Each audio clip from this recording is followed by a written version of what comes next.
on my website. It's ericjohnswanson.com. Should be available as an ebook, hopefully sometime soon on Kindle and Nook, also the iPad. This is a paranormal, supernatural book. It has a lot about spiritual warfare in it. And the reason why I'm walking in the woods right now is some of the scenes, well, one in particular I can think of offhand, is set in the woods. It's where zombie-like creatures take the main character in this book, which is Derek.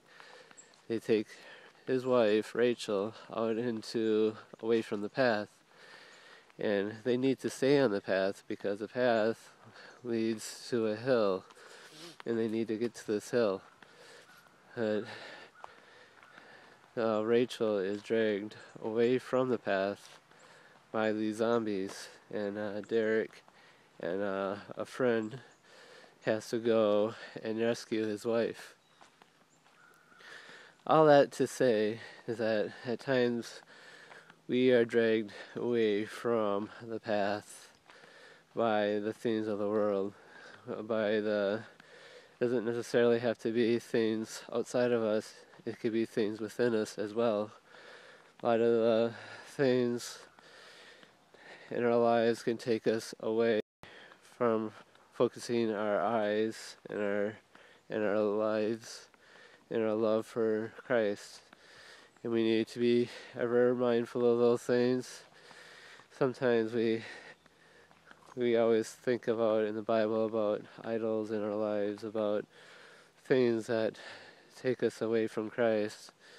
And when we think of the word idol, sometimes we think of those things that are wooden or made of materials such as gold and silver.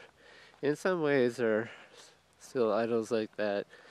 I've seen idols like that when I was in Indonesia, for instance. But even in our sophisticated culture, like where we're at right now in the United States, there are many idols made of gold, silver. In a sense, money can be an idol, and sex can be an idol. Some people think they need to get married before they can start living, but that's not true at all. We can live where we're at and be blessed no matter what situation we find ourselves in. We need to start living now and not wait for some future event that may or may not occur. We need to be joyful in the life we have in Christ. All that to say is that there are many things that will keep us away from focusing our eyes on Christ. And that's what I illustrate in my novel at that one point. I just want to also mention about the paranormal part of the book. I've been mentioning this before, but I just want to say that there are many paranormal features in this book. The witch I talked about before, named Sally, is actually inspired by events that I discovered or that were told to me while I was in Arizona. There's a legend of the skinwalker. Whether they are true or not is something I'm not exactly sure on. I haven't seen a skinwalker, but apparently there is written documentation of it. So the witch is actually a skinwalker. So to give you some insight into some of the things that happened early on in the book, I won't give too many more details than that to give away. I don't want to give away too much. Just to say that that is a paranormal feature that I have put in the book, as long as I mentioned before about the demon and how Derek has to rescue his family in a demonic world. And I just want to emphasize that those who love books like by Frank Peretti, I believe will enjoy this book. It's Frank Peretti was a big inspiration to me, and a lot of his, not a lot, but his thinking has influenced me in when I wrote this book. Also, Pilgrim's Progress and Tolkien. Tolkien comes up more in my second book. I'm still looking for a publisher.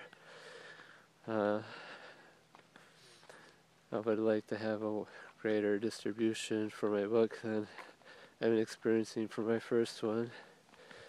And I enjoy working with the publisher I have. I just believe that I would like to find a way to earn an income with this. I haven't found that way yet, but God knows my heart, and He'll make a way. So I just want to end by saying that my website is ericjohnswanson.com. I encourage you to look at my website and to check out a sample chapter, and I'll just leave you with some fall scenery here. I haven't seen changing leaves for a while, as many of you may not have, so